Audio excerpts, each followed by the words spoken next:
Pakistan army में army के दो साबिक अफसरान का कोर्ट मार्शल, बड़ी ये डेवलपमेंट है, बड़ी ख़बर है।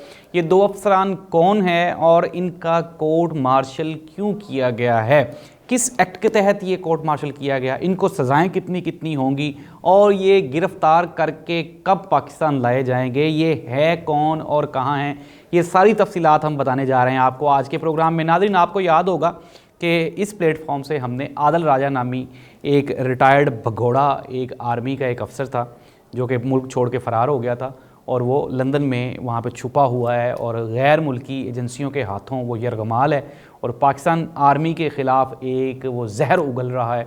हमने इसके ऊपर प्रॉपर एक पूरी सीरीज़ की थी और हमने आपको बताया था, ये हमारा प्लेटफॉर्म पहला प्लेटफॉर्म था जिसने आदिल राजा के ख़िलाफ़ उसको बेनकाब किया था और फिर बताया था कि वो किस तरह से काम कर रहे हैं। हमने उसकी एक एक कहानी को झूठ साबित किया था।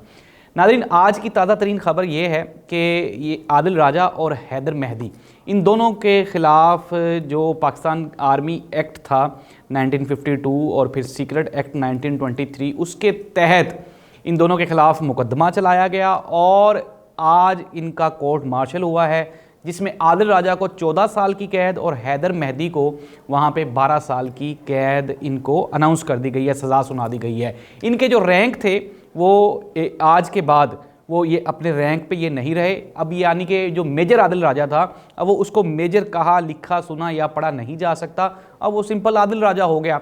सिमिलरली जो हैदर मेहदी है वो भी आज के बाद अपने रैंक पे नहीं है और वो सिंपल हैदर मेहदी हो गया है। तो नाज़रीन, ये आज की सबसे बड़ी डेवलपमेंट है। पाकिस्तान आर्मी ने जो वहाँ पे इनका ट्रायल किया, इनका कोर्ट मार्शल हुआ और उस कोर्ट मार्शल में इनको ये सज़ाएँ सुनाई गई हैं। आपको याद होगा आदिल राजा के बारे में, अगर नहीं है याद तो थोड़ा सा हम आपको बता देते हैं। आदिल राजा आर्मी में था, पूरी फैमिली भी इसके अबाव इजाद भी आर्मी में थे, लेकिन फिर ये यहाँ से भागा, फिर किस तरह से ये लंदन गया, फिर ये अभी लंदन में एक औरत की वजह से ये वहाँ पे मौजूद है। वो औरत कौन है, किस तरह से इसको लेके गई, ये भी हम आपको पूरी आपको तफसीलात दे चुके हैं। नाज़रीन, आदिल राजा मोस्टली सबसे ज़्यादा DGISI नदीम अंजम और मेजर जनरल फैसल नसीर के ख़िलाफ़ ये जहर उगलता रहता था। PTI के वोटर्स को, मासूम सपोर्टर्स को इसने वर्गलाया और व्यूअरशिप हासिल करने के लिए, पैसे कमाने के लिए, यूट्यूब पे फेमस होने के लिए ये बंदा साइको था, मेंटली ये बंदा बिल्कुल रिटार्डेड है। कहानी बहुत खूबसूरत बनाता है।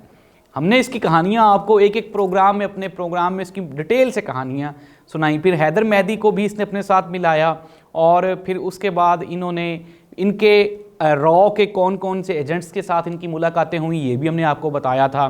फिर इसके अलावा और भी जो दुश्मन एजेंसीज़ हैं, किस किस के साथ इनकी कहाँ कहाँ मुलाकातें होती रहीं। फिर इसके ख़िलाफ़ जो ISI का नेटवर्क था वो किस तरह से काम कर रहा था और कितनी खूबसूरती से उस ISI के नेटवर्क ने इसको बेनकाब किया, ये भी हमने आपको डिटेल्स के साथ सारा बताया था।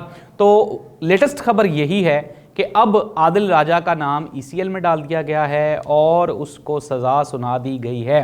लेकिन अब सबसे बड़ा सवाल यही पैदा होता है कि पाकिस्तान में अमूमन फ़ैसले तो हो जाते हैं लेकिन उन पे अमल दरामद मुश्किल होता है। अब ये 12 साल और 14 साल की सज़ा है। अब देखना ये होगा कि पाकिस्तान कितनी मौसर पॉलिसी अपनाता है कि वो आदिल राजा नामी इस जासूस को, इस गद्दार को, इस साइको को कब वो पाकिस्तान लेके आते हैं। नाज़रीन, ये आदिल राजा, आप इसके मेंटल लेवल का आप ये अंदाज़ा लगाएं कि सहाफ़त ना तो सारी ज़िंदगी कभी इसने सीखी, ना पढ़ी और ना ही इसने कभी की। एकदम से सोशल मीडिया पे आया और वो पॉपुलैरिटी का एक बूस्ट मिल गया और उस पॉपुलैरिटी को ये बंदा हज़म नहीं कर पाया और यही वजह है कि फिर ये ISI के ख़िलाफ़, पाक फ़ौज के ख़िलाफ़ और पाक फ़ौज में अफसरान के ख़िलाफ़ एक मुनज़्ज़म कैंपेन इसने चलाई और उसी कैंपेन के सिलसिले में इसके ख़िलाफ़ कोर्ट मार्शल किया गया और गैर सियासी, नाज़रीन, इसका सियासत के साथ कोई लेना देना नहीं था। इमरान खान का जहन ख़राब करने वाला, इमरान खान को मरवाने वाला ये बंदा है और ये इसके पूरे के पूरे इमरान खान को यहाँ तक लाने में आदिल राजा का एक वाइटल रोल रहा है। इसने हर जगह पे इमरान खान को मिसगाइड किया था इदारों के ख़िलाफ़ और आज ये आप सब लोगों के सामने है कि इदारे ने ही इसका कोर्ट मार्शल किया है और इस कोर्ट मार्शल के नतीजे में मौसूफ़ को 14 साल की सेंटेंस यानी कि कैद सुना दी गई है। बहुत जल्द अब इसकी प्लानिंग की जा रही है, इंटरपोल के ज़रिए इसको गिरफ़्तार किया जाएगा, गिरफ़्तार करके फिर इसको पाकिस्तान लाया जाएगा और फिर जो इसकी सज़ा बनती है उस सज़ा के तहत इसको यहाँ पे आके तो कानून का सामना करना पड़ेगा। तो यानी कि नाज़रीन ये एक बड़ी डेवलपमेंट है। ये आज जो ISPR का रिलीज़ थी, प्रेस रिलीज़ थी, उसमें बाकायदा अनाउंस कर दिया गया है कि आदिल राजा और हैदर मेहदी अब अपने रैंक पे बरकरार नहीं रहे और आइंदा इनका आर्मी के साथ कोई लेना देना नहीं होगा। अब देखना ये होगा कि मैंने पहले भी कहा और अब भी कह रहा हूँ कि आया कि इस फैसले पे अमल दरामद किस तरह से होता है। नाज़रीन ये एक अच्छा फ़ैसला है, वक्त का तकाजा था। जिस तरह से मैं एक चीज़ के हमेशा तायद की है, मैं हक़ में रहा हूँ, और वो ये है कि इदारों का मजबूत होना एक मजबूत पाकिस्तान की ज़मानत है। और पाकिस्तान में अगर कोई इदारा है तो वो पाक फ़ौज ही है। हम ये जानते हैं कि हमारे मासूम जवानों की कुर्बानियाँ हमने पीछे जो हमारा था पिछला एक पूरी 2 दहाइयाँ 20 साल जो गुज़रे हैं उसमें हमारे जवानों ने कहाँ कहाँ नहीं शहादतें दी। फिर उसके बाद अगर हम देखें 65, 72 कई जंगें हुई, उन जंगों में भी फ़ौजी कभी भी जान देने के पैसे नहीं ले रहा होता। जान तो वो दे रहा होता है अपने मुल्क और कौम की मोहब्बत में, वफ़ादारी में। और अगर आप में वफ़ादारी ही नहीं तो फिर आप किस चीज़ के फ़ौजी हैं? फिर आप फ़ौजी कहलवाने के हक़दार ही नहीं हैं। और यही वजह है कि आदिल राजा जैसे ये जो मुनाफिक और फासिक लोग हैं, इन्होंने पूरे के पूरे इदारे की साख को मुतासिर करने की कोशिश की। और ये बड़ा अच्छा एक फ़ैसला है। मैं पहले भी कह चुका हूँ कि मेजर जनरल आसिम मुनीर के आने से फ़ौज का मोराल पहले से बहुत बेहतर हुआ है और चीज़ें पॉजिटिव हो रही हैं। आसिम मुनीर साहब की पॉलिसीज़ आपके सामने हैं। अगर आप देख लें तो आप पॉलिटिकली क्रिटिसाइज़ कर सकते हैं, हर बंदे को कर सकते हैं, लेकिन इंडिविजुअली अगर हम आसिम मुनीर साहब की परफॉर्मेंस देखें तो वो अनडाउटेडली वो ग्रेड है, वो बेहतरीन है। इससे अच्छी परफॉर्मेंस मैं नहीं समझता कि हो सकती है। तो मेजर जनरल आसिम मुनीर साहब की कमान में आर्मी बेहतरीन परफॉर्म कर रही है। हाँ, मैं फिर दोबारा कह रहा हूँ, इदारे में इंडिविजुअल्स गलत हो सकते हैं, but it doesn't mean that कि आप पूरे के पूरे इदारे को आप बाहर जाके उसको बदनाम करना शुरू कर दें। और आपका अपना इदारा, वो इदारा जहाँ से 25 साल तक आप लेके खाते रहे हैं, आपने 15-16 साल आपकी सर्विसेज होंगी, फिर उसके बाद आपने रिटायरमेंट पेंशन के भी पैसे लेके खाए हैं। वो पैसे तो आपको हलाल लगते थे, पैसे तो आपके लिए ठीक थे, वहाँ से बेनिफिट्स जो लिए गए वो तो ठीक थे। लेकिन जब आप यहाँ से अपने बेनिफिट्स लेके अपने मकासद पूरे करके चले गए, यहाँ से भाग गए, तो वहाँ पे आपने पॉलिटिकल असाइलम लेने के लिए वहाँ पे आपने अपने इदारों के ख़िलाफ़ फर्जा सराई शुरू कर दी और फिर आहिस्ता आहिस्ता आप कठपुतली बन गए रहा और इंडियन एजेंसीज़ के हाथों में।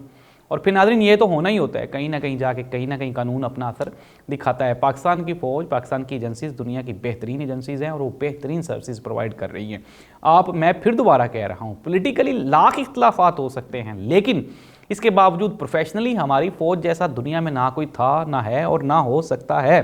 ज़ाहिर सी बात है, पूरा मुल्क चला रहे हैं, ऐसे तो नहीं चीज़ें सिस्टमाइज़ होंगी।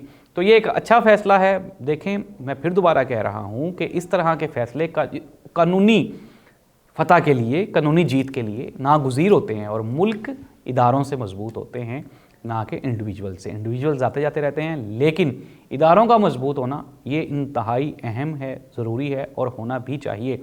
आदिल राजा की पूरी स्टोरी अगर आप देखना चाहते हैं तो हमारे YouTube चैनल पे पड़ी हुई है, वहाँ पे आप जाएं। आपको इसकी एक एक कहानी, किस तरह से ये फ़ौजी अफसरों के नाम ले लेके, कुछ चंद एक नाम थे जो ये बार बार रिपीट करता था, जो इसको याद थे, फिर ये कहता था हमारे सोर्सेज ने हमें बताया, तो वो खामोश मुजाहिद ये कहता था, फिर वो सारे का सारा झूठ था। वो हमने भी उसका पूरे का पूरा इसका पोस्टमार्टम किया था कि किस तरह से ये कहाँ से झूठी खबरें लेता है, छोटी मोटी इन्फॉर्मेशन लेके फिर उसको ख़बर में कैसे कन्वर्ट करता है। तो ये जो इसके जहन में वो कहानी घड़ने वाली इसकी ख्वाहिशात थी, उसी ने इसको मरवाया। फिर पैसे का लालच, शोहरत की जो चकाचौंध ने इसको अंधा कर दिया। बेवकूफ़ तो पहले था ही। तो अब ये आदिल राजा का चैप्टर क्लोज़ हो गया है, हैदर मेहदी भी इसके साथ शामिल है। अब देखना ये होगा कि इन दोनों मौसूफ़ को, ये जो भगोड़े हैं, ये पाकिस्तान इदारों को मतलूब हैं, नाम इनके ECL में डाल दिए गए हैं। अब आदिल राजा और हैदर मेहदी ये कब अरेस्ट होते हैं, पूरी कौम को इस चीज़ का इंतज़ार था, है और रहेगा। देखें, मैं फिर दोबारा कह रहा हूँ कि ना ही तो मासूम पाकिस्तानियों के जहन ख़राब करने की इस बंदे ने कोशिश की, लेकिन सदीक जान ने भी इसके ख़िलाफ़ आवाज़ उठाई, जिसके बारे में कहा जाता है कि वो प्रो PTI जर्नलिस्ट है। इसके अलावा PTI के को सपोर्ट करने वाले और भी हज़ारों जर्नलिस्ट हैं जिन्होंने आदिल राजा को बेनकाब करने में अपना किरदार अदा किया। तो ये एक अच्छी बात है। देखें, पाकिस्तान का मीडिया, पाकिस्तान की सहाफ़त आज़ाद है, लेकिन इस तरह के 2 नंबर और फ्राडियों को तो मीडिया में नहीं ना आना चाहिए, अपने आप को सहाफ़ी नहीं कहना चाहिए। और चलें, अल्हम्दुलिल्लाह देर आए दुरुस्त आए, कोर्ट मार्शल हो गया बहरहाल आदिल राजा का और हैदर मेहदी का। 14 साल और 12 साल इनको कैद हुई है।